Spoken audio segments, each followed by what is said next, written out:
is one of the foremost authorities on the assassination of Malcolm X, and a lot of people don't realize that Malcolm X actually was a minister at the mosque in D.C. for 2 years.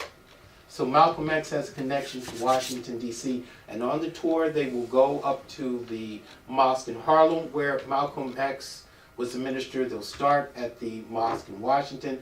They'll take you to the Audubon Ballroom where he was assassinated. Audubon Ballroom in New York. Mm-hmm. And so it's an all day, I think it's about a 14-hour tour. They can call that number for more information. And for anyone who wants to know more about Malcolm X and see some of the sites or the places where he lived and that influenced him, then this tour is for you. Well, I've got a friend, as a matter of fact, that I've had on the show, Don Folden.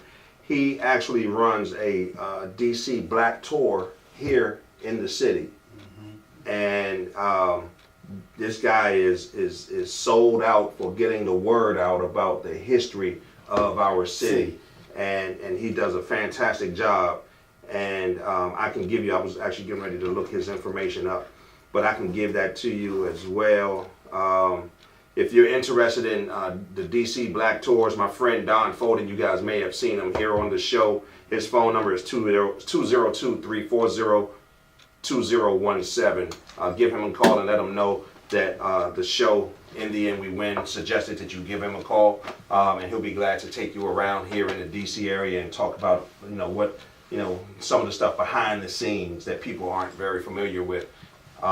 So, wow. That's great stuff. Time is going by quickly. It runs. Yes, it does. I mean, and we were talking earlier about taking that break. So now you can see why sometimes the break is good and then sometimes the break isn't. But I applaud you. I thank you for coming on to the show and speaking to us tonight, this evening. And I thank you for allowing me to be here. Absolutely. I've got to do a shout out for Ron, our technician, the man who's making this show possible, who's making us look good, and then your producer, who I have the privilege of working with in another capacity. Right. And so I just like to thank her for also putting me in touch with you. Right. And so for the audience, I just want to say struggle, perseverance, and as Kwame Ture, known to many people as Stokely Carmichael, would always say, organize, organize,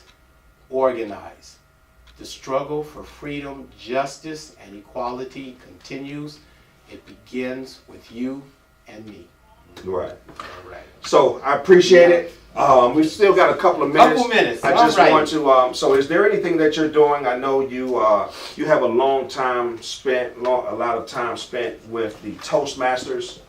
Toastmasters. What I'd like to do is, because I don't want to mix the issues. Sure. At some point, should you ever ask me to come back, you have my contact, you have my email, and if people like, they can plug me and ask him to have me back too. But I would do a separate show on the power of public speaking.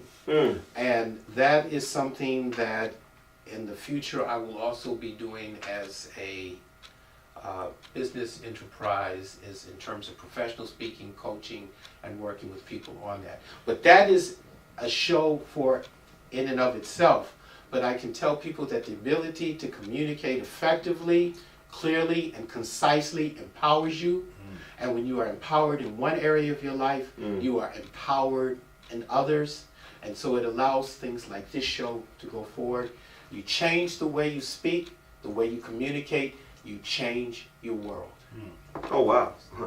Because I've always, as a matter of fact, our pastor has always said, and we attend Spirit of Faith Christian Center, shout out to Pastor Mike and Dee Dee Freeman, you are addressed by the way that you dress.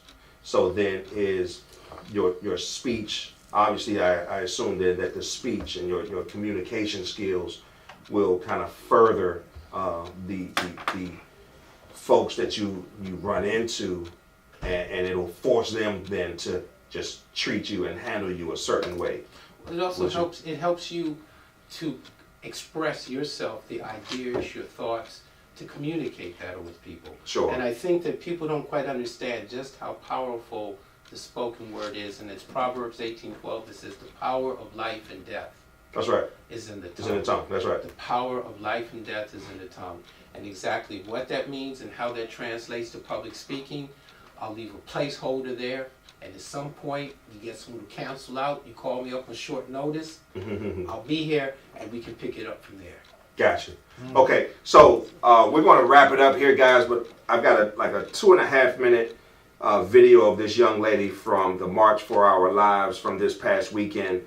And I thought it was just so impactful, how eloquently she spoke. If we can cue that up, I'm going to hit go right now. And I'd like for you all to just participate in this.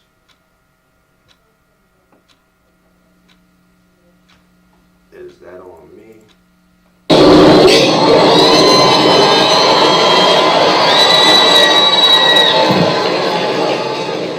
Me and my friend Carter led a walk out at our elementary school on the 14th.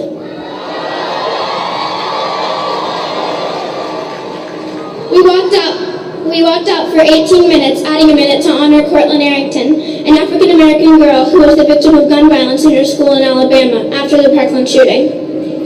I am here today to represent Cortland Arrington. I am here today to represent Hadia Pendleton.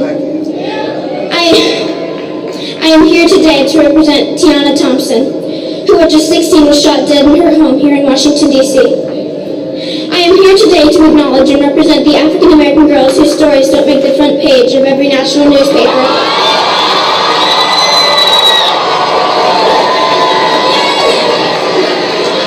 Whose stories don't lead on the evening news. I represent the African-American women who are victims of gun violence, who are simply statistics instead of vibrant, beautiful girls that full of potential.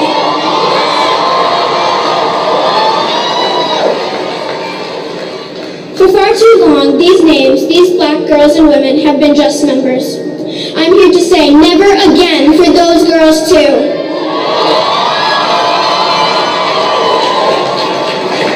I am here to say that everyone should value those girls too. My friends and I might still be 11, and we might still be in elementary school, but we know life isn't equal for everyone, and we know what is right and wrong. We also know that we stand in the shadow of the Capitol, and we know that we have 7 short years until we too have the right to vote.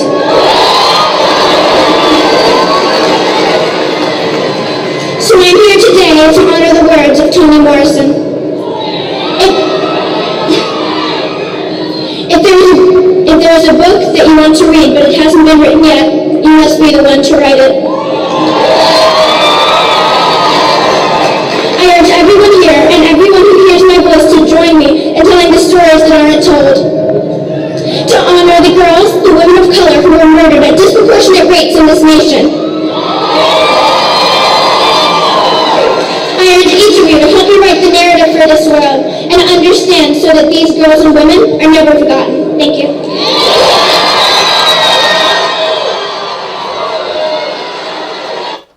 That's phenomenal. That's amazing.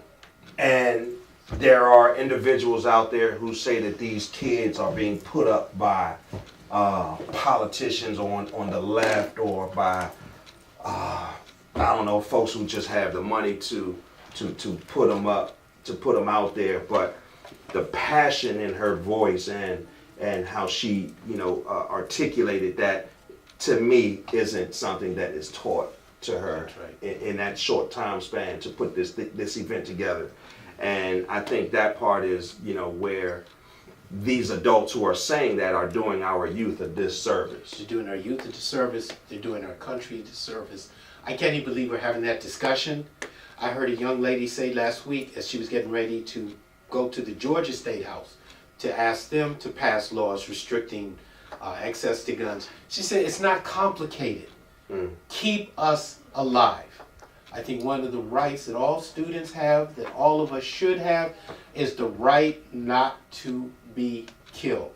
So questioning the motives of students as to why they want to protest, not to become a statistic, why not to become subject to gun violence, you have to question the motive of who would even raise that question and why.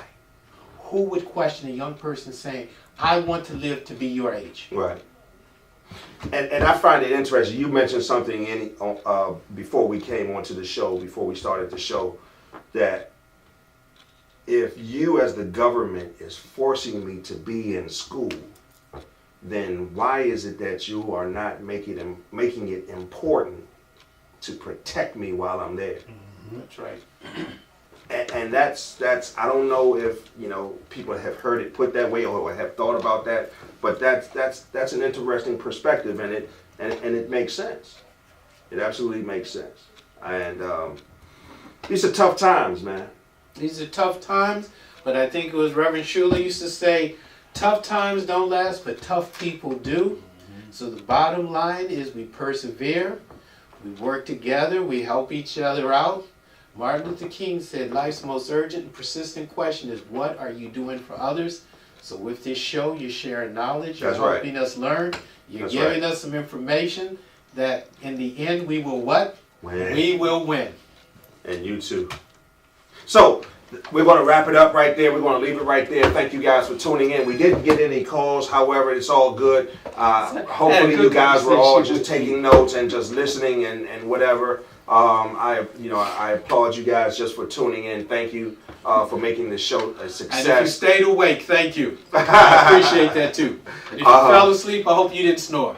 So we look forward to seeing you guys right back here next week, same time, 8:15 p.m. We're going to have another awesome show for you. I can assure you of that. If you're not getting anything out of these shows, then I think there may be something wrong with you, for real, because we've had some individuals on all perspectives, all spectrums, that I believe that one thing you could have taken away from each and every show. So thank you all again for tuning in. My name is Kurtis, and in the end, we will win. Good night. Yeah, I like that thing. In the end, we will win. In the end, we win. That's right. And then if you listen to the song, it's all about winning and yeah. If you ever see me up on stage and you hear that phrase, don't call me out on it. He stole my phrase. I'm going to. Good job. I am going to. That was good, right? Right here. In the end, we win. That's right. That's right. But you said in the end, not necessarily now. That's right. It's a process. It's a process. That's exactly right. Right. But there's some things that we have to do.